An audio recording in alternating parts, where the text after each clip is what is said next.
अस्सलाम वालेकुम। ये प्रीवियस वीडियो का जो लेक्चर नंबर 3 थी उसका पार्ट 2 है, हम कंप्लीट करने वाले हैं, जो कि हमने इंशाल्लाह आज वीडियो में हमसे कंप्लीट कर लेंगे। हमने लास्ट में ये कैलकुलेट किया था, ये हमने देखा था, ठीक है। यहाँ तक हमने देख ली थी, हमने ये सारा डिस्कस कर लिया था। अब हमने कैलकुलेट करना था work done per unit charge. तो work done per unit charge calculate करने के लिए, क्योंकि हमने ये कहा है कि जो फोर्स है वो ट्रांसमिट हो रही है to the charge by the structure of wire, ठीक है। तो बेसिकली आपके पास एक्चुअली पार्टिकल जो है वो किस डायरेक्शन में मूव कर रहा है, ठीक है। पार्टिकल एक्चुअली मूव कर रहा है इन the direction of resultant velocity, जो कि W थी। तो अगर हम उसको देखें कि अगर ये रिजल्टेंट वेलोसिटी है W की, तो बेसिकली आपके ये रिजल्टेंट वेलोसिटी है W, सॉरी, तो फिर उसने कौन सा डिस्टेंस मूव किया, अगर ये हम इसको डिस्टेंस D कह दें, तो बेसिकली ये जो आपके पास है, ये वाली साइड ही आपके पास किसके बराबर है, D cos ऑफ थीटा के। तो एक्चुअली ये किसके बराबर था, H।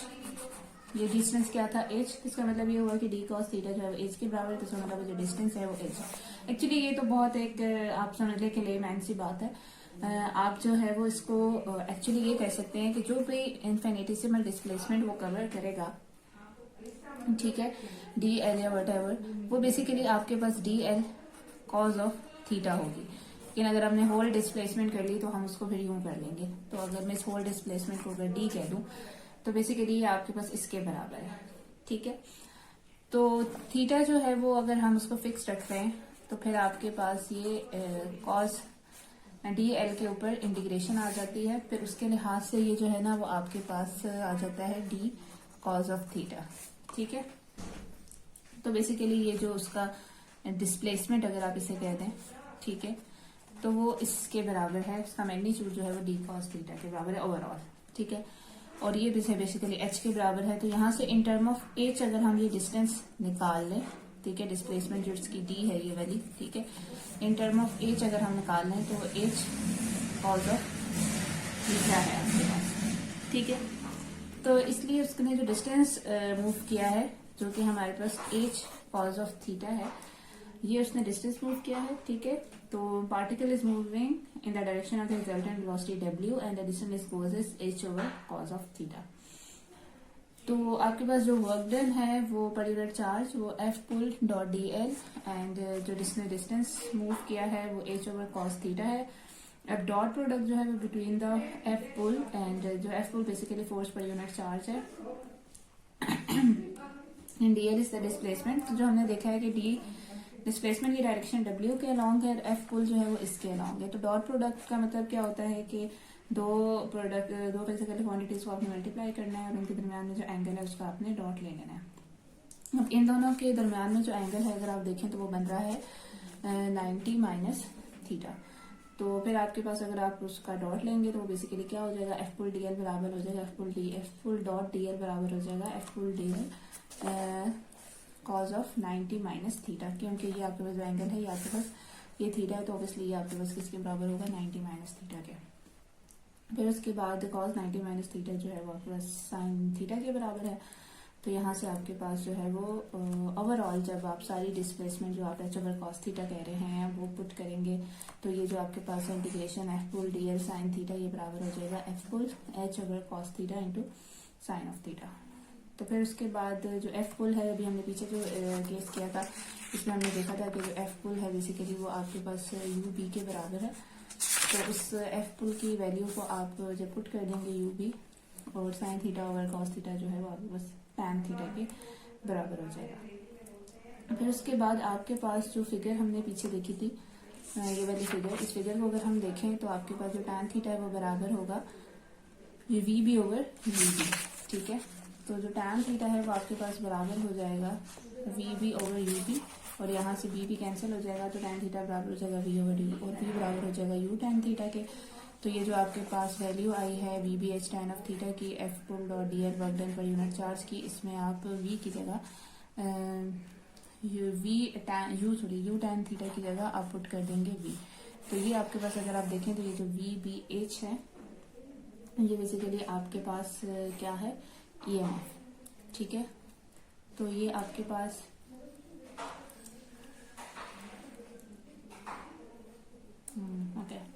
ये आपके पास ईएमएफ के बराबर आ गया। तो basically work done per unit charge is exactly equal to the EMF though the integral are taken along entirely different paths. ठीक है, बेशक हमने इंटीग्रल जो है वो बिल्कुल डिफरेंट पाथ्स के अलोंग लिए हैं, और उसको मैं आप यहाँ पे शो कर देती हूँ इस पाथ का क्या मतलब है।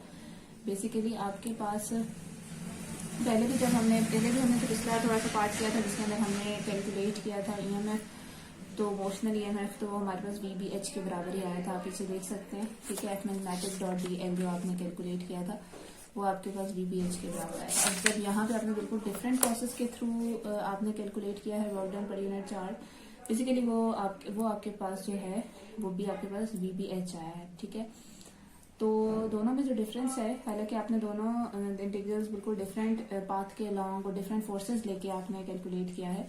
पहले वाले में जब आपने ईएमएफ कैलकुलेट किया था तो आपने सिंपल इंटीग्रेट किया था around the loop at any instant. ठीक है, लेकिन वर्क डन कैलकुलेट करने के लिए आपने एक्चुअली ये फॉलो किया है कि चार्ज जो है वो उसकी क्या मोशन है अराउंड द लूप। तो अगर आप यहाँ इस फिगर भी देखें तो आप इस चीज़ को अंडरस्टैंड कर सकते हैं कि जो ईएमएफ है बेसिकली उसको कैलकुलेट करने के लिए आपने सिंपल जो भी आपका लूप था उसके अराउंड आपने इंटीग्रेट कर लिया। सॉरी, और यहाँ पे अगर आप लेकिन जब आपने ये work done per unit charge इस कैलकुलेट किया तो आपने उसके लिए जो है वो प्रॉपर आपने इंटीग्रेट किया जो पाथ पे जो चार्ज फॉलो कर रहा था। ठीक है, तो बेसिकली आपके पास जो है वर्क डन कैलकुलेट करने के लिए आपने फॉलो किया चार्ज का पाथ अराउंड द लूप।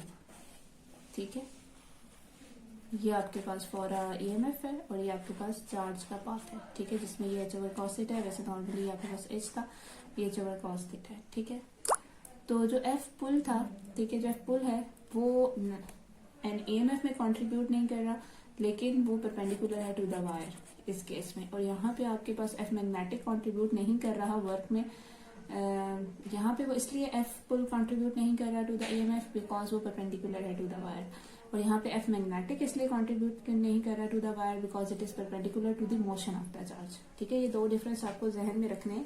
पहली बात ये कि आपने ईएमएफ को कैलकुलेट किया to integrate around the loop integrate करके, लेकिन वर्क डन कैलकुलेट करने के लिए आपने चार्ज को फॉलो किया, उसकी मोशन को फॉलो किया अराउंड द लूप। एफ पुल जो है वो इसमें ईएमएफ में कंट्रीब्यूट नहीं कर रहा था क्योंकि वो परपेंडिकुलर था टू द वायर।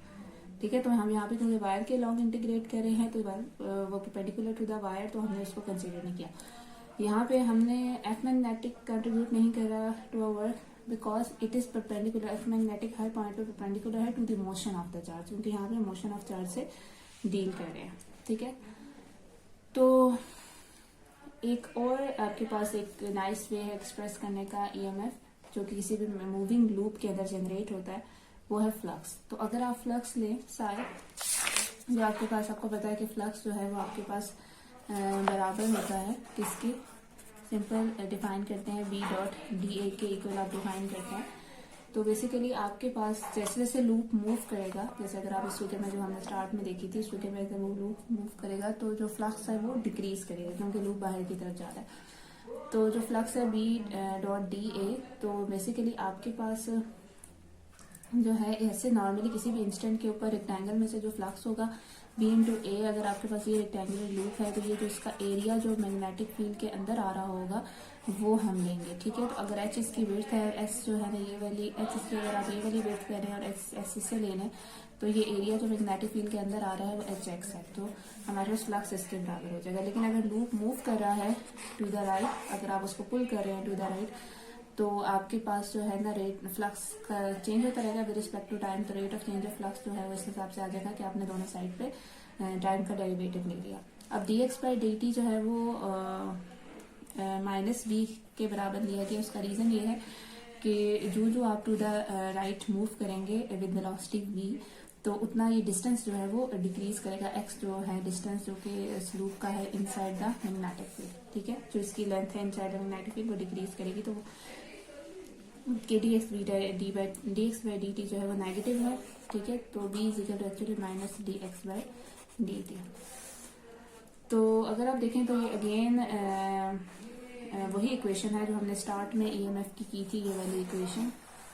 ठीक है, ये वही इक्वेशन है और बस मतलब सिर्फ माइनस साइन का है। दिस जो ईएमएफ जो जनरेट हो रहा है इन द लूप, वो बेसिकली आप अगर आप इसको कंपेयर करें D phi by D T और ये जो ईएमएफ की वैल्यू है, तो इन दोनों में सिर्फ माइनस साइन का डिफरेंस है। तो आप कह सकते हैं कि जो ईएमएफ है जनरेट हो रहा है लूप, वो है आपके पास minus time the rate of change of flux through the loop. तो ये जो फ्लक्स रूल है फॉर मोशनल ईएमएफ, ठीक है, ये मतलब आप मोशनल ईएमएफ की वैल्यू कैलकुलेट कर सकते हैं through rate of change of flux. इसके अलावा ये कि ये तो बहुत सिंपल था, हमारे पास एक रेक्टेंगुलर लूप था, तो हम इसे नॉन रेक्टेंगुलर लूप में पे भी अप्लाई कर सकते हैं जो किसी आर्बिट्रेरी डायरेक्शन में मूव कर रहा हो थ्रू नॉन यूनिफॉर्म फील्ड। तो in fact the loop need not में इवन मेंटेन है, मतलब लूप को जरूरत नहीं है कि उसकी कोई एक फिक्स शेप हो, उसके बगैर अगर आपके पास कोई भी एक आर्बिट्रेरी शेप है, नॉन रेक्टेंगुलर लूप भी है, तो उस पर भी आप इसे कैसे अप्लाई कर सकते हैं।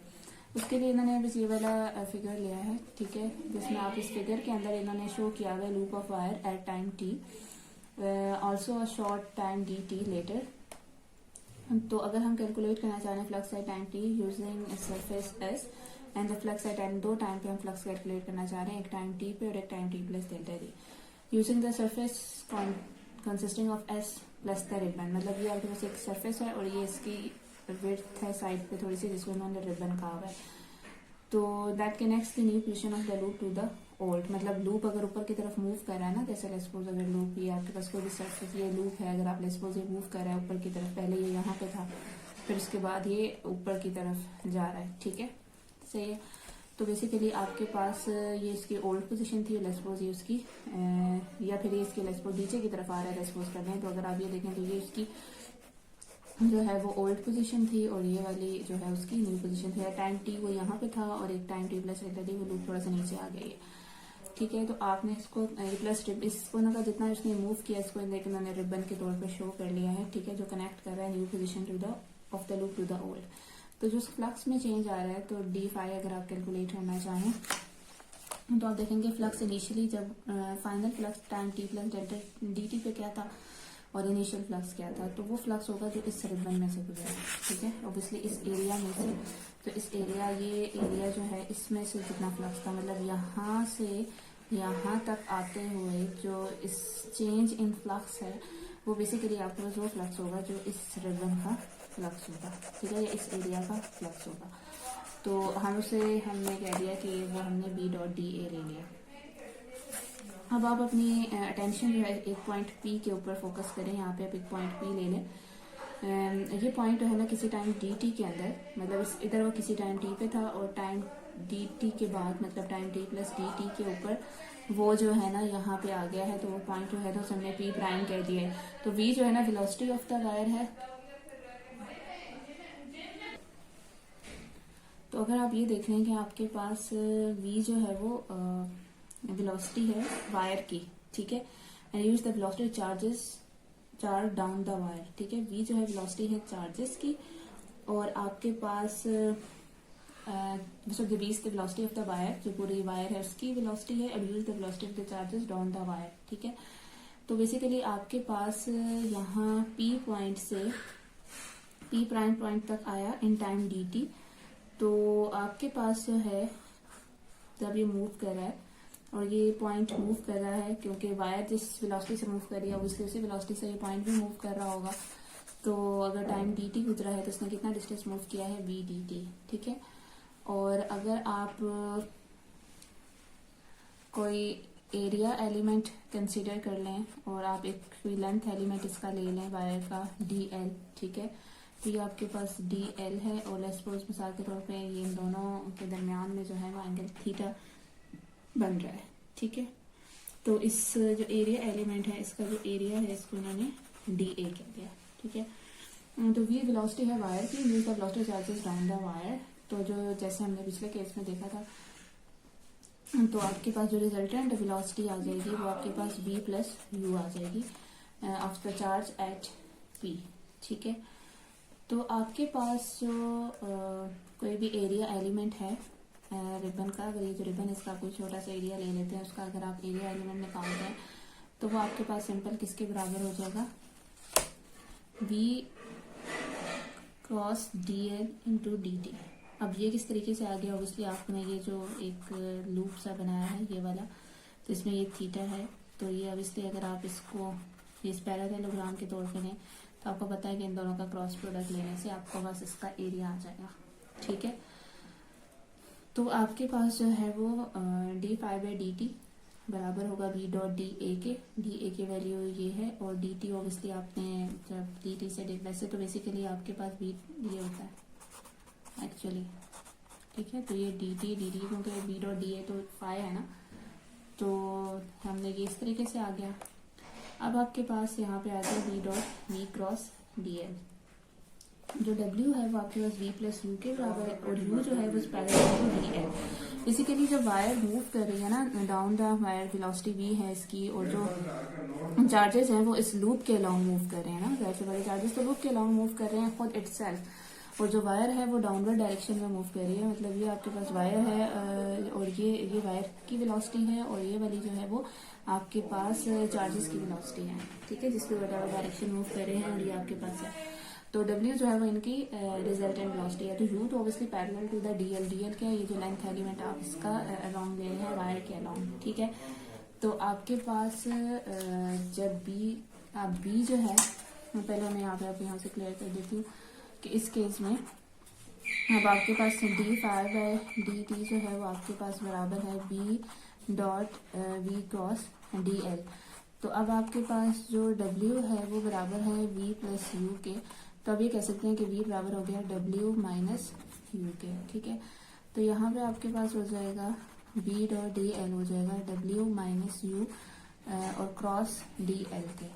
तो जब आप क्रॉस W के साथ लेंगे और जब आप क्रॉस U के साथ लेंगे तो ऑब्वियसली U और DL क्योंकि एक दूसरे के पैरेलल हैं तो उनके साथ क्रॉस जो है वो 0 हो जाएगा, और सिर्फ W के साथ इसका क्रॉस सर्वाइव करेगा। तो इसलिए यहाँ पे आपके पास W क्रॉस DL है। ठीक है, फिर उसके बाद आपको पता है कि अगर आप स्केलर ट्रिपल प्रोडक्ट देखें तो आपको पता है कि वेक्टर में अगर दो वेक्टर्स की पोजीशन को चेंज कर दिया जाए तो साइन जो है वो आ जाता है। तो यहाँ पे हमने सिंपल इस स्केलर ट्रिपल प्रोडक्ट की डेफिनेशन को यूज करते हुए हमने ये लिख दिया, एंड देन फिर हमने इसको यहाँ पे पुट कर दिया। ठीक है, जब इसको हमने यहाँ पे पुट कर दिया तो आपके पास ये वाली चीज आ गई। अब जो आपके पास W क्रॉस B है ये magnetic force per unit charge F magnetic है। ठीक है, W क्रॉस B, क्योंकि W है मोशन ऑफ द चार्जेस है, B मैग्नेटिक फील्ड है, तो ये magnetic force per unit charge हो जाएगी। तो आपके पास यहाँ पे D phi by D T जो है इसके बराबर आ गया। और इंटीग्रल ऑफ F मैग्नेटिक, इसका मतलब ये हुआ कि इज द EMF, ये आपको क्या दिया हमें पता है F मैग्नेटिक का जो इंटीग्रल होता है ये हमें EMF देता है। तो इसका मतलब ये हुआ कि D phi by D T is negative of EMF is a negative of the rate of change of flux. ठीक है, तो बेसिकली ये आपके पास जो हमने इक्वेशन फाइंड की थी वो स्टार्ट में हमने इक्वेशन एक ली थी ये वाली, EMF इज इक्वल डिफाइन हमने किया था Fs डॉट डी एल, ये वाला हमने बड़े स्टार्ट में किया था पिछले वाले लेक्चर में। तो बेसिकली आपके पास ये साइन जो था, ये साइन ये मिसिंग था इस डेफिनेशन ऑफ EMF।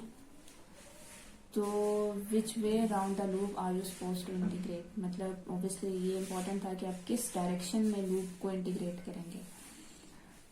तो आपके पास जो दूसरी हमने इक्वेशन फाइंड की थी EMF की, जो हमने फ्लक्स की डेफिनेशन जो है बेसिकली हमने जो यूज की थी फ्लक्स V डॉट डी ए,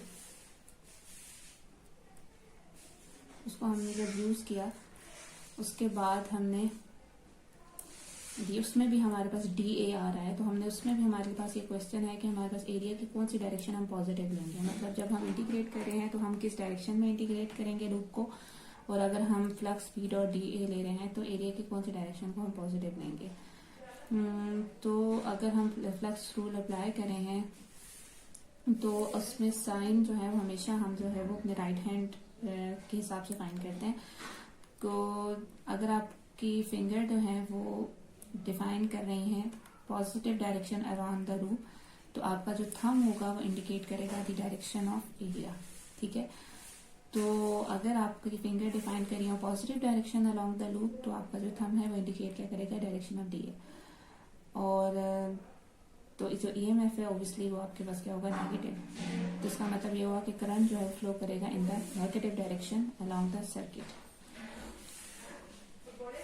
तो जो बेसिकली फ्लक्स रूल है ये आपके पास एक शॉर्टकट है to for calculating motional EMF. ये कोई न्यू फिजिक्स इसके अंदर नहीं है। बेसिकली ये आपके पास लॉरेंस, बेसिकली आपको ये पता है कि ये जो है किस तरीके से वर्क करता है। तो बेसिक समटाइम्स आप ऐसे भी प्रॉब्लम्स आपके पास आ जाते हैं जहाँ पे आपके पास ये फ्लक्स रूल जो हम अप्लाई कर रहे हैं ये अप्लाई नहीं हो सकता, तो उसके लिए फिर आप लॉरेंस फोर्स लॉ को इटसेल्फ यूज करके फिर उस हिसाब से आप डायरेक्शन को फाइंड कर लेते हैं, ठीक है। अब एक एग्जांपल है, एग्जांपल 7.4, तो वो हम लोग देख लेते हैं। इसमें सिंपल एक मेटल डिस्क है और उसका रेडियस ए है और वो किसी एंगुलर वेलोसिटी ओमेगा के साथ रोटेट कर रही है अबाउट अ वर्टिकल एक्सिस, और उसके यूनिफॉर्म मैग्नेटिक फील्ड जो अपवर्ड पॉइंट कर रही है उसके अंदर है। तो अगर आप सर्किट को इस तरह से बनाया गया है कि जो उसका एक्सल है उसको थोड़ा रजिस्टर जो है वो एक जो है स्लाइडिंग कॉन्टैक्ट के साथ ज्वाइन कर दिया गया है, ठीक है, जो outer edge of the disc को टच कर रहा है। तो हमने current in the circuit find करना है। सबसे पहले हम ये देख लेते हैं, तो आपके पास किसी भी पॉइंट के ऊपर, अगर आप डिस्क के ऊपर किसी भी पॉइंट के ऊपर अगर आप फाइंड करना चाहते हैं पार्टिकल की स्पीड, तो वो obviously v is equal to omega S के बराबर होगी किसी भी पॉइंट पे। जैसे v is equal to R S होता है ना, तो r क्या है, r यहाँ पे s है जो distance from the centre, omega उसकी angular, v is equal to R omega sorry होता है। तो ओमेगा यहाँ पे हमारे पास जो है वो एंगुलर फ्रीक्वेंसी है, एंगुलर वेलोसिटी है। तो फोर्स पर यूनिट चार्ज जो है वो आपके पास v क्रॉस b होगा, और v जो है वो ओमेगा एस साइड डायरेक्शन में है, b जो है वो z डायरेक्शन में है। तो जब हम उसका क्रॉस लेंगे जो magnetic force per unit charge आएगी, तो फोर्स पर यूनिट चार्ज आएगी वो s डायरेक्शन में आ जाएगी, ठीक है। तो अब चार्जेस क्योंकि इस डायरेक्शन में मूव कर रहे हैं, तो जब हम ईएमएफ कैलकुलेट करेंगे तो हम भी वहां जिस डायरेक्शन में चार्जेस मूव कर रहे होते हैं इसलिए इंटीग्रेशन हम उसी लिहाज से करेंगे 0 to a। तो F magnetic and D S, यहाँ पे एफ मैग्नेटिक जो है वो ओमेगा एस बी के बराबर है, और उसके अलावा हमारे पास ओमेगा बी बाहर आ जाएगा। डी एस और एफ मैग्नेटिक के सेम डायरेक्शन में है, इसलिए जब हम डॉट प्रोडक्ट लेंगे एफ मैग्नेटिक डॉट, बेसिकली आपके पास जो होता है एफ डॉट बी एल होता है जो भी एफ सोर्स होता है। तो अगर दोनों सेम डायरेक्शन में है तो उनका डॉट लेंगे तो सेंटर एफ डी एल आ जाएगा। तो यहाँ पे आपके पास इंडिकेट करके आपके पास ये वैल्यू आ गई, और यहाँ से आपने ईएमएफ की वैल्यू निकाल ली, और फिर वहाँ से ईएमएफ की वैल्यू को आर से डिवाइड कर लिया डिस्टेंस ऑफ द वायर से, तो आपके पास जो है ना वो करंट आ गया।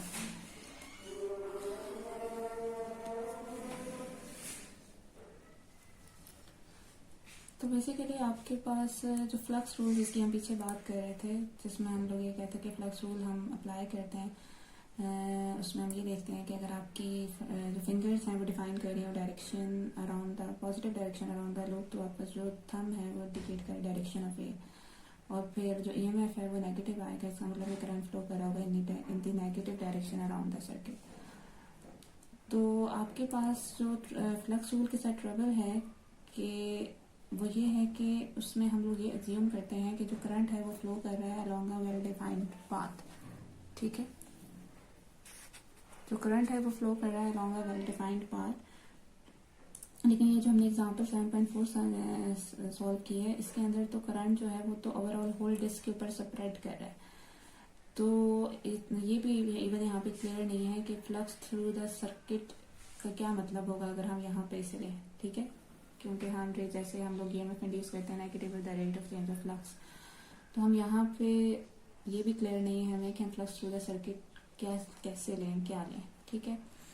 और यहाँ पे हमारे पास जैसे एक लूप होता है तो उसमें पूरी एक डिस्क है जो मैग्नेटिक फील्ड के अंदर रोटेट कर रही है, उसके रोटेट करने की वजह से चार्जेस मूव कर रहे हैं। चार्जेस जब मूव कर रहे हैं मैग्नेटिक फील्ड के अंदर, तो एक तो खैर वो डिस्क मूव, पहले तो यहाँ पे आप देख लें कि आपके पास जब चार्जेस जब आप डिस्क रोटेट करिए सर्टेन वेलोसिटी, तो उसकी वजह से जो कि वो मैग्नेटिक फील्ड के अंदर मूव कर रहे हैं तो उनके ऊपर एक सर्टेन मैग्नेटिक फोर्स लग रही है, ठीक है।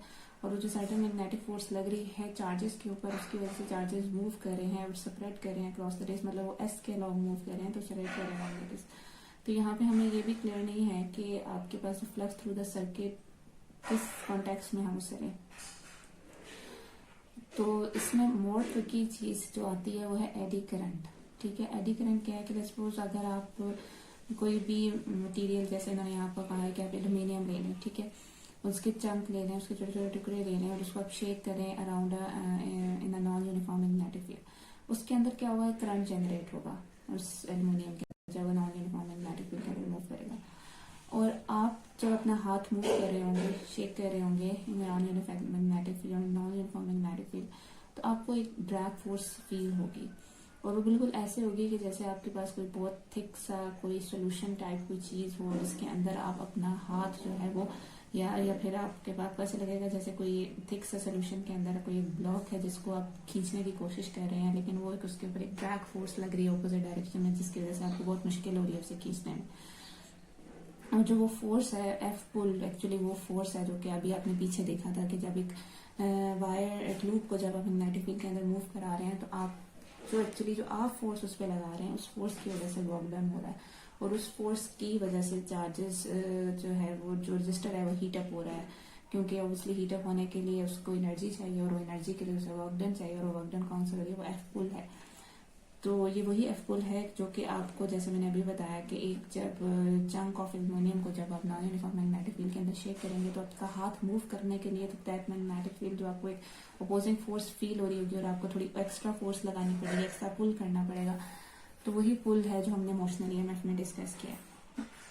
जो एडी करंट होता है उनको कैलकुलेट करना काफी डिफिकल्ट होता है, लेकिन हम उनको डेमोन्स्ट्रेट बहुत आसानी से कर सकते हैं। कि जैसे इन्होंने आपकी बुक के अंदर ही एक इन्होंने क्लासिक एक्सपेरिमेंट परफॉर्म किया है, जिसमें एक एल्यूमिनियम डिस्क लिया और उसको इन्होंने लटकाया हुआ बिल्कुल पेंडुलम की तरह, और उसको अलाउ कर रहे हैं कि वो स्विंग कर सके between the poles of the magnet.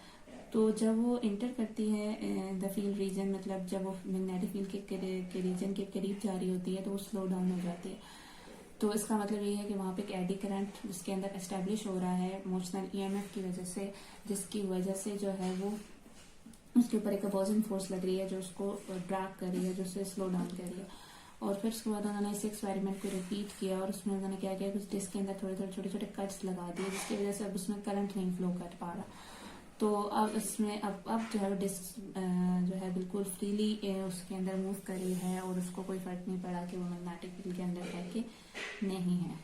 ठीक है, तो यहाँ तक हमारा इमोशनल ईएमएफ का टॉपिक कंप्लीट हो गया है। उसके बाद जो हमारा नेक्स्ट टॉपिक स्टार्ट हो रहा है वो फैराडे इलेक्ट्रोमैग्नेटिक इंडक्शन है, और आई फील लाइक कि मुझे उसको भी जल्दी से ओवरव्यू कर लेना चाहिए, क्योंकि इलेक्ट्रोमैग्नेटिक इंडक्शन भी कोई इतना न्यू टॉपिक नहीं है आपके लिए जिसके ऊपर हम बहुत ज़्यादा टाइम लगाएं।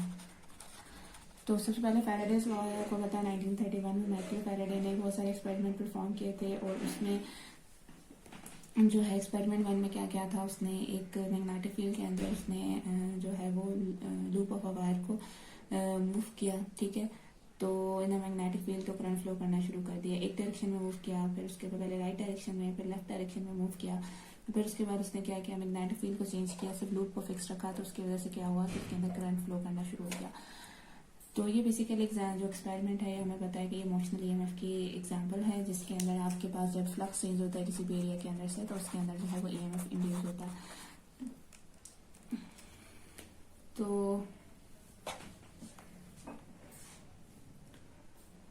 तो यहाँ से आपको बेसिकली इसमें ये चीज़ भी अभी पिछले हम डिस्कस कर चुके हैं कि जब रिलेटिव मोशन होती है मैग्नेट एंड लूप के बीच में, तो वहाँ पे आपके पास ईएमएफ इंड्यूस होता है।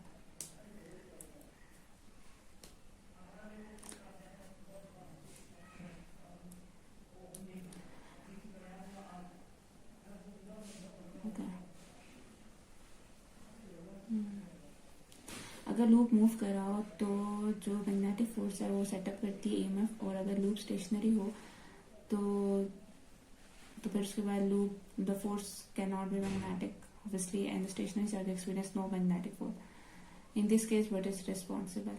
What sort of field exert a force on charges at rest? Well, electric fields do, of course, but in this case that does not seem to any electric field inside. मतलब पहले ये कह रहे हैं कि आपके पास अगर लूप मूव कर रहा है तो ऑब्वियसली उसके ऊपर, जैसे हमने पीछे अभी एग्जांपल देखी जिसमें हमारे पास मैग्नेटिक फोर्स जो है उसकी वजह से ईएमएफ सेटअप हो रहा है, लेकिन अगर लूप स्टेशनरी हो तो फोर्स जो है उस वक्त मैग्नेटिक नहीं है क्योंकि लूप स्टेशनरी है, ठीक है, और स्टेशनरी चार्जेस के ऊपर कोई मैग्नेटिक फोर्स नहीं लगती।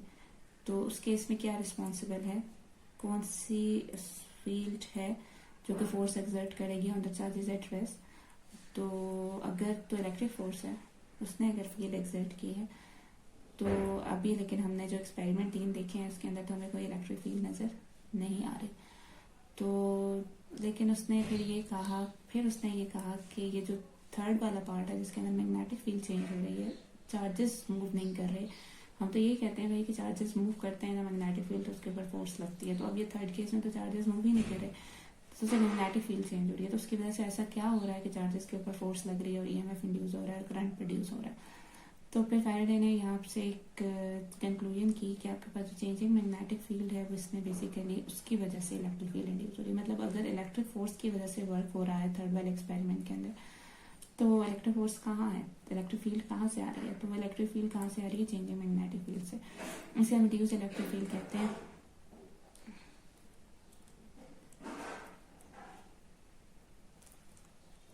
ओके, तो ईएमएफ जो है उस केस में भी आपके पास किसके बराबर होगा, जब आपके पास सॉरी मैग्नेटिक फील्ड चेंज हो रही होगी तो उस वक्त ईएमएफ जो है वो आपके पास इसके बराबर होगा, ई डॉट डी एल के, क्योंकि चेंजिंग मैग्नेटिक फील्ड की वजह से ईएमएफ इंड्यूस होगा। चेंजिंग मैग्नेटिक फील्ड की वजह से इलेक्ट्रिक फील्ड प्रोड्यूस होगी और उस इलेक्ट्रिक फील्ड की वजह से चार्जेस पर फोर्स लगेगी और चार्जेस मूव करेंगे और फिर ईएमएफ इंड्यूस होगा। तो अगर हम ये देखना चाहें कि ई और बी आप उसमें किस तरीके से रिलेट करेंगे, तो आपको पता है कि D phi by D T जो है वो आपके पास partial B by partial T dot D A है। तो यहाँ पे आपके पास ये फैराडेज लॉ है इंटीग्रल फॉर्म, ठीक है, जो आपने फैराडेज लॉ देखा है। तो अब आप इसको जो है बाय स्टोक्स थ्योरम अगर आप इसे कन्वर्ट कर लें इसके ये वाली साइड,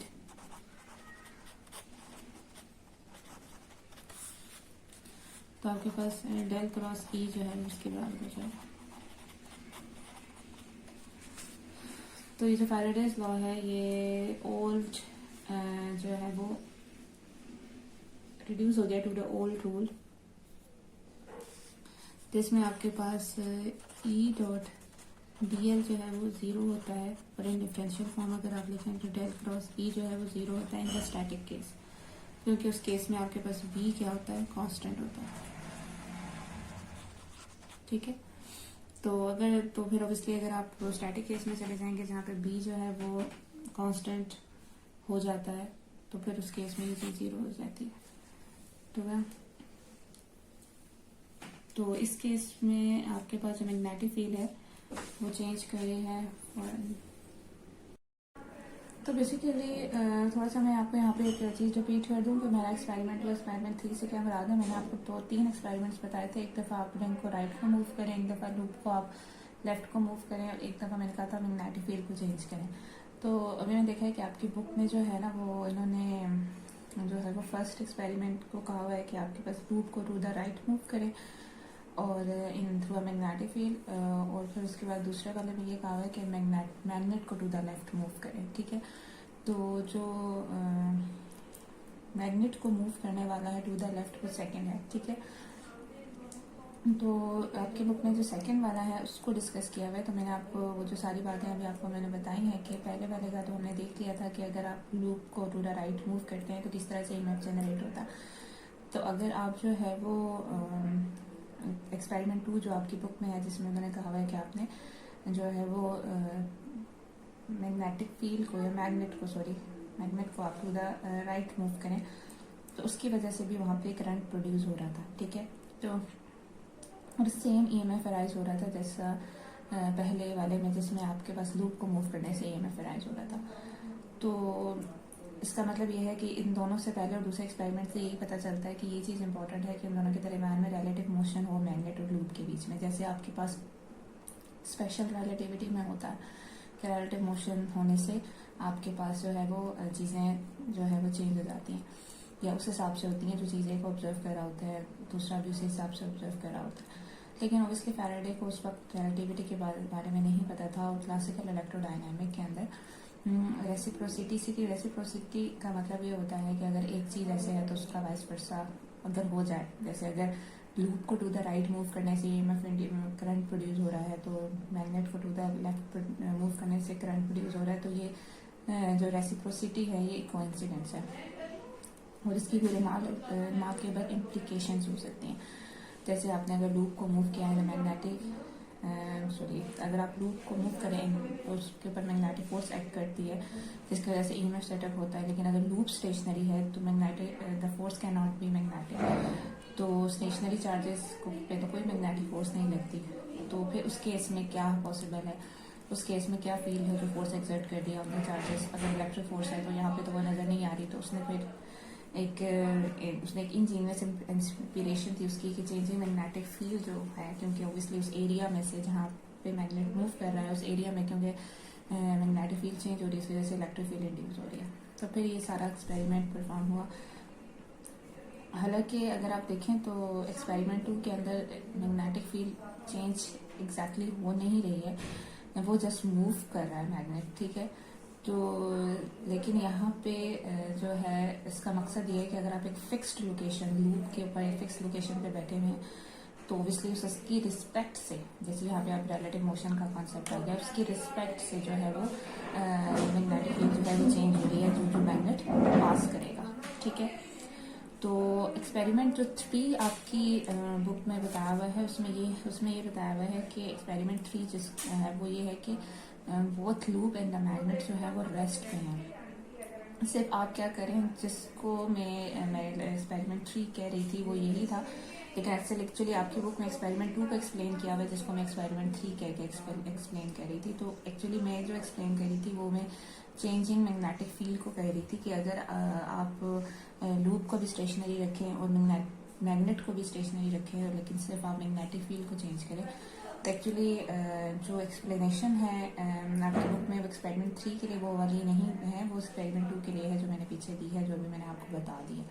तो एक्सपेरिमेंट 3 है जिसमें आपके पास मैग्नेटिक फील्ड खुद इटसेल्फ भी चेंज हो रही है। तो आप यहाँ पे जो मैग्नेटिक फील्ड चेंज हो रही है वो इटसेल्फ चेंज हो रही है, उसका मैग्नीट्यूड चेंज हो रहा है, ठीक है। वहाँ पे तो ये हो रहा था कि मैग्नेट मूव कर रहा था, तो विद रिस्पेक्ट टू वायर क्योंकि मैग्नेट मूव कर रहा है तो उसको यही लगेगा कि फील्ड चेंज हो रही है। तो लेकिन कॉन्सेप्ट तो यहाँ पे भी वो वाला अप्लाई हो सकता है, बेशक डिफरेंट रीज़न की वजह से मैग्नेटिक फील्ड यहाँ पे चेंज हो रही है, उस रीज़न की वजह से नहीं हो रही जो एक्सपेरिमेंट 2 में हुआ है। लेकिन फैराडेस लॉ के मुताबिक इलेक्ट्रिक फील्ड फिर भी इंड्यूस होगी और उसकी वजह से ईएमएफ इंड्यूस होगा, और वो आपके पास -d∅dt होगा।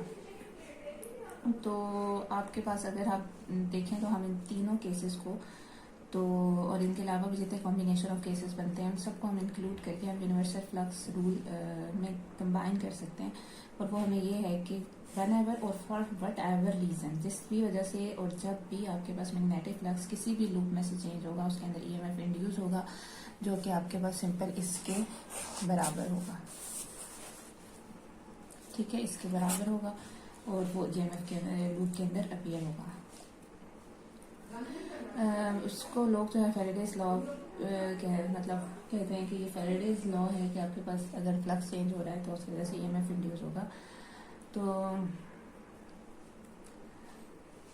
लेकिन बेसिकली आपके पास दो टोटली डिफरेंट मैकेनिज्म है, ठीक है, जो इक्वेशन 7 इस इक्वेशन के अंदर आपको बता रहे हैं, और दोनों को हम फैराडेज लॉ कहते हैं, जो कि बिल्कुल बेसिकली ये जो आपके पास दो मैकेनिज्म है ये बिल्कुल आइडेंटिकल ट्विन्स की तरह से है और जो कि एक तरह के लग रहे हैं, और इसलिए हम उनको एक ही नाम फैराडेज लॉ से ही पुकार रहे हैं। तो फर्स्ट एक्सपेरिमेंट्स में लॉरेंस फोर्स लॉ था जो वर्क कर रहा था, ईएमएफ इज मैग्नेटिक, लेकिन अदर 2 केसेस में इलेक्ट्रिक फील्ड थी। देखिए मतलब कहने का ये मतलब है मैकेनिज्म दोनों डिफरेंट है। एक के अंदर आपके पास लॉरेंस फोर्स लॉ है एट वर्क और ईएमएफ इज मैग्नेटिक, और जबकि दूसरे वाले दो एक्सपेरिमेंट के अंदर इलेक्ट्रिक फील्ड हो रही है, इंड्यूस हो रही है बाय चेंजिंग मैग्नेटिक फील्ड जो कि काम कर रही है। तो अगर हम इस तरह से देखें कि ये तीनों प्रोसेस जो है वो एक ही फार्मूला निकाल रहे हैं, तीनों प्रोसेसेस का एक ही फार्मूला है, तो ये एक कोइंसिडेंस है जिसने जो है वो आइंस्टाइन को फोर्स किया कि वो को मूव किया, सोचने में मजबूर किया about the special theory of relativity. कि आप देख लें, अगर आप देखें तो किस तरीके से ये लिंक कर रहा है to the special theory of relativity के लाइक डिफरेंट फिनोमिनाज हैं, मैकेनिज्म दो डिफरेंट हैं, लेकिन आउटपुट एक ही आ रहा है। ठीक है, तो बेसिकली उसको एक डीपर अंडरस्टैंडिंग थी क्लासिकल इलेक्ट्रोडायनामिक की, और फिर उसके बाद उसको special relativity theory of relativity का कॉन्सेप्ट आ गया।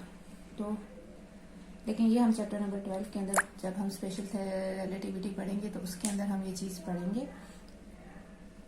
तो इस टाइम अभी हम लोग रिजर्व रख रहे हैं term Faraday's law for the electric field induced by the changing magnetic field.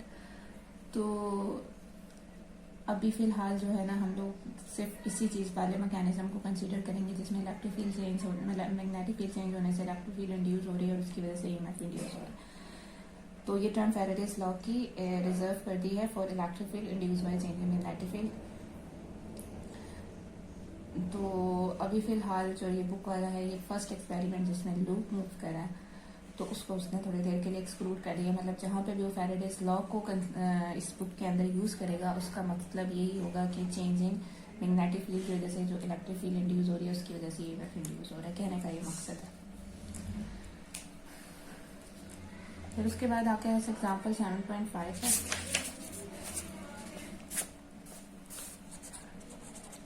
तो 7.5 में आपके पास एक लॉन्ग सिलेंड्रिकल मैग्नेट है जिसकी लेंथ L है और एक उस सिलेंडर का जो रेडियस है वो A है, और उसके अंदर मैग्नेटाइजेशन है M, और उसकी मैग्नेटाइजेशन की जो डायरेक्शन है वो मैग्नेटिक उसके एक्सेस के अलॉन्ग है। ठीक है, और ये कांस्टेंट वेलोसिटी से एक सर्कुलर वायर रिंग जिसका डायमीटर ऑब्वियसली सिलेंडर के डायमीटर से थोड़ा बड़ा है उसमें से गुजर रहा है। तो हम ये देखना है कि किस तरीके से उसके अंदर जो ईएमएफ इंड्यूस हो रहा है विद टाइम किस तरीके से चेंज होगा। कि आपके पास लूप है और आपके पास एक सिलेंडर है।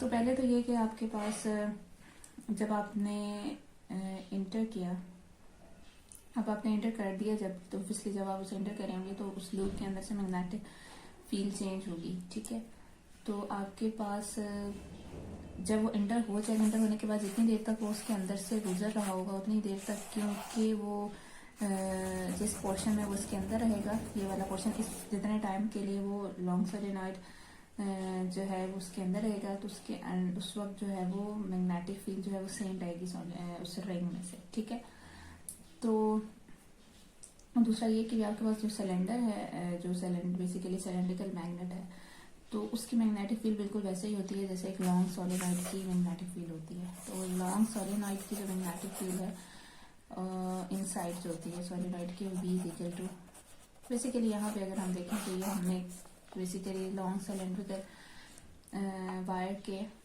केस में जो है आपके पास मैग्नेटिक फील्ड इनसाइड, इसके अंदर मैग्नेटाइजेशन M है उसके बराबर होगी, और उसका जो सरफेस करंट है KB वो आपके पास M साई, आप इसको कैलकुलेट भी कर सकते हैं चैप्टर नंबर 6 में अपने पढ़ा था।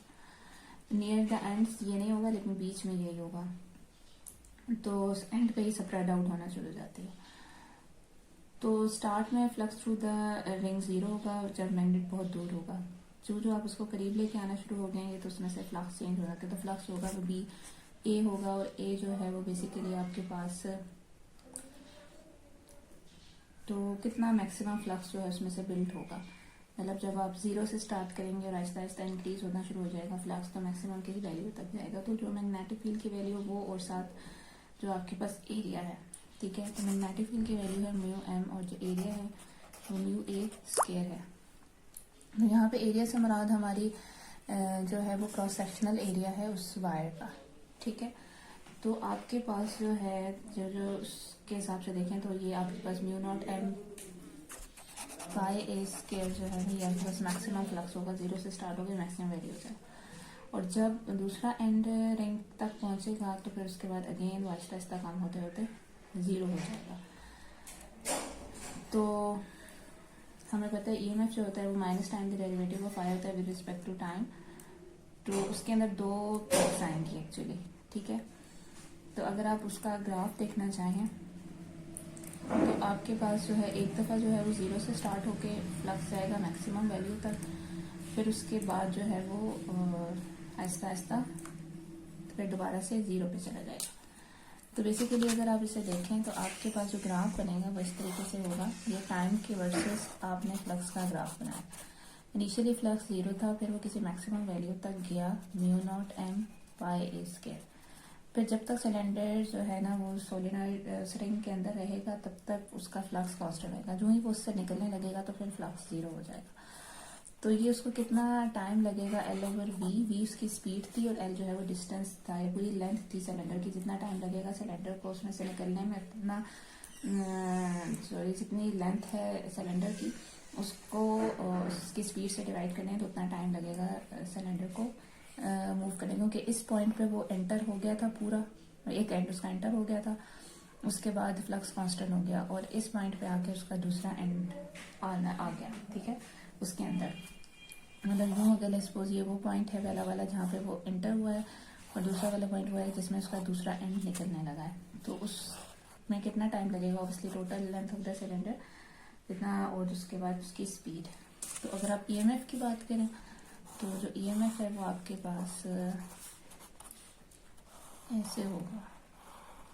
ईएमएफ का मतलब ये है कि ऑब्वियसली जब स्टार्ट में आपने फ्लक्स, जब मैग्नेट बहुत दूर था, कोई ईएमएफ वगैरह नहीं था, तो सॉरी फ्लक्स नहीं था, तो ईएमएफ ज़ीरो था। फिर उसके बाद जब इन पॉइंट्स के ऊपर जो ही ईएमएफ चेंज होगा, इस पॉइंट पे ईएमएफ चेंज हो रहा है ना, तो इस पॉइंट सॉरी ईएमएफ कह रहे हैं, इस पॉइंट पे फ्लक्स चेंज हो रहा है ना, तो जो ही फ्लक्स चेंज होगा तो ईएमएफ जो है वो इंड्यूस हो जाएगा, ठीक है। जो ही maximum rate of change, maximum change आएगा फ्लक्स में, उतना ही मैक्सिमम ईएमएफ इंड्यूस होगा। फिर उसके बाद जिस टाइम तक फ्लक्स कांस्टेंट रहेगा ईएमएफ ज़ीरो रहेगा, क्योंकि ऑब्वियसली फ्लक्स कांस्टेंट है, फ्लक्स चेंज नहीं हो रहा तो ईएमएफ भी ज़ीरो होगा। फिर अगेन जब दूसरा एंड निकलने लगेगा और फ्लक्स फिर से रिड्यूस होगा तो फिर दोबारा से ईएमएफ जनरेट हो जाएगा, क्योंकि फ्लक्स चेंज हो रहा है और ईएमएफ की फिर नेगेटिव एक और पीक आ जाएगी। तो ये जो दोनों पीक्स में डिफरेंस है वो यही है कि नेगेटिव साइन की वजह से जब फ्लक्स इंक्रीज कर रहा होगा तो ईएमएफ नेगेटिव होगा और जब फ्लक्स डिक्रीज कर रहा होगा तो ईएमएफ पॉजिटिव होगा, ठीक है। तो आपके पास साइन ऑफ फैराडेज लॉ अपने यहाँ पे देखना है। जैसे आप यहाँ पे देख रहे हैं कि आपके पास एग्जाम्पल इसके अंदर कि किस डायरेक्शन में रिंग के अंदर जो है वो करंट ईएमएफ इंड्यूस होने की वजह से करंट फ्लो करेगा। तो इसमें भी आप राइट हैंड रूल का ही देखेंगे। तो अगर हम पहले ये डिफाइन कर लें कि हम किस डायरेक्शन में फ्लक्स को पॉजिटिव ले रहे हैं, तो आपके पास अगर रिंग अंदर की तरफ जा रहा है तो फ्लक्स इंक्रीज कर रहा है, तो हम कह रहे हैं कि वो पॉजिटिव है। टू द लेफ्ट साइड पे अगर वो जा रहा है यहाँ पे, ठीक है रिंग, तो फिर उसके बाद क्या होगा कि अगर रिंग जा रहा है लेफ्ट साइड पे और उसको हम पॉजिटिव ले रहे हैं तो फिर ईएमएफ ऑब्वियसली नेगेटिव होगा, ठीक है। तो फिर उसकी वजह से अगर ईएमएफ नेगेटिव है तो करंट जो है वो उसका फ्लो क्या होगा, वो भी नेगेटिव होगा। और अगर हम negative flow of the current, हम अब ये भी डिपेंड कर रहा है कि हम पॉजिटिव किस पे ले रहे हैं और नेगेटिव किस पे ले रहे हैं। तो positive direction for a current जो है वो हम काउंटर क्लॉकवाइज को लेते हैं और जनरली, और नेगेटिव जो है वो क्लॉकवाइज को लेते हैं। तो अगर रिंग जो है वो रिंग के अंदर इंटर हो रहा है सिलेंडर, तो फ्लक्स क्योंकि पॉजिटिव हो रहा है, इंक्रीज कर रहा है, तो फ्लक्स पॉजिटिव है, तो इसका मतलब ये हुआ कि आपके पास जो ईएमएफ है वो नेगेटिव होगा। या फिर अब ये कह सकते हैं कि जो करंट है, जैसे हमने पहले से डिस्कस किया है, वो हमारे पास क्या होगा, क्लॉकवाइज होगा। नेगेटिव होगा तो क्लॉकवाइज होगा। और दूसरे वाले जब एंड में जब वो फ्लक्स डिक्रीज कर रहा है, नेगेटिव है, तो उसका करंट पॉजिटिव होगा, मतलब वो काउंटर क्लॉकवाइज मूव करेगा।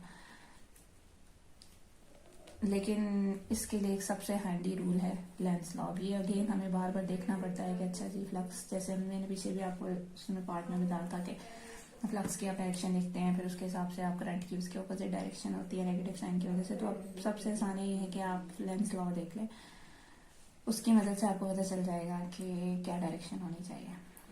तो लेंज लॉ हमें ये कहता है कि नेचर जो है वो चेंज इन फ्लक्स को अपोज करेगा। तो हमेशा करंट इस डायरेक्शन में इंड्यूस होगा, इस डायरेक्शन में मूव करेगा जिसमें वो चेंज को अपोज कर सके।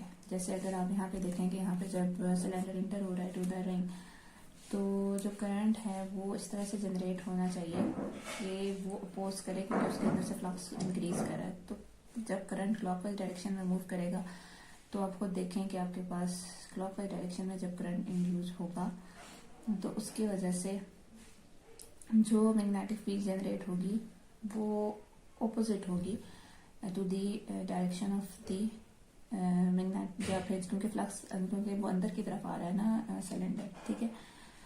तो उसकी वजह से एक ऑपोजिट डायरेक्शन में फील्ड जनरेट होनी चाहिए ताकि वो उस इंक्रीज हो रहा है फ्लक्स उसको वो डिक्रीज कर सके। तो चेंज इन फ्लक्स को रिड्यूस करना मकसद नहीं है, चेंज को अपोज करना मकसद है, ठीक है। मतलब ये कि अगर आपके पास चेंज पॉजिटिव हो रहा है तो उसको कम करना, मतलब इंक्रीज हो रही है कोई चीज तो डिक्रीज करना है, और अगर डिक्रीज हो रही है तो इंक्रीज करना है, ठीक है। तो जो ही मैग्नेट एग्जिस्ट करेगा, फ्लक्स ड्रॉप कर रहा है तो इंड्यूस करंट जो है वो अपनी डायरेक्शन काउंटर क्लॉकवाइज कर जाएगा ताकि वो इस इफेक्ट को रिस्टोर कर सके। तो बेसिकली यहाँ पे क्या हो रहा है कि जो ही front end of the magnet जो है वो इंटर करेगा to the ring, flux increase करेगा, तो फ्लक्स जो करंट है रिंग के अंदर वो जनरेट करेगा फील्ड टू द राइट, इसलिए वो फ्लो करेगा क्लॉकवाइज। तो ये हमने ये इम्पोर्टेंट है नोट करना कि it is change in flux not the flux itself, that change nature abhors when the tail end of the, जब आपका tail end of the magnet exit करेगा, निकल जाएगा टू द रिंग, तो फ्लक्स ड्रॉप होगा, तो फिर करंट इंड्यूस होगा, उसकी डायरेक्शन जो होगी फ्लो की वो काउंटर क्लॉकवाइज होगी। उसका मकसद ये होगा कि उस इफेक्ट को रिस्टोर कर सके। तो द फैराडेज इंडक्शन जो है वो आपके पास एक इनर्शियल फिनोमिना की तरह से है कि आपके पास conducting loop likes to maintain a constant flux, मतलब जो कंडक्टिंग लूप है, जिस लूप में करंट इंड्यूस हो रहा है, वो हमेशा चाहता है कि उसके अंदर से फ्लक्स कांस्टेंट नहीं। तो इसलिए जब भी आप फ्लक्स को चेंज करने की कोशिश करेंगे तो लूप जो है ना वो रिस्पॉन्ड करेगा by sending a current around in such a direction as to frustrate your efforts. मतलब आप जो उस पर एफर्ट्स लगा रहे हैं उसको फ्रस्ट्रेट करने के लिए वो करंट सेंड करेगा।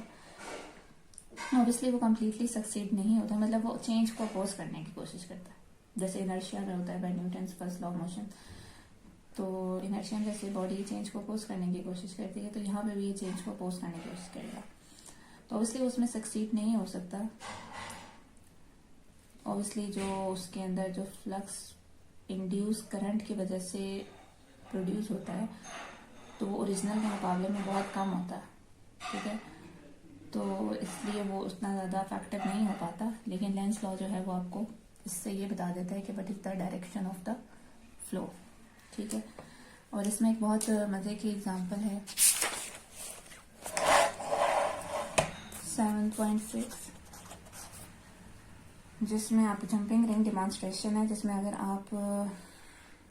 अगर एक सोलेनॉइडल कॉइल को आप वाइंड कर लें अराउंड एन आयरन कोर, तो आयरन कोर जो होता है ना वो मैग्नेटिक फील्ड को स्ट्रेंथन करता है, ठीक है। और आप एक रिंग को ऑन द टॉप रखें और ये आपके पास जो है ना नीचे सोलेनॉइड है और इधर एक रिंग है, तो अब रिंग को ऊपर से नीचे गिराएं तो रिंग जो है वो जंप करना शुरू हो जाएगा, जंप करेगा to the several feet in the air.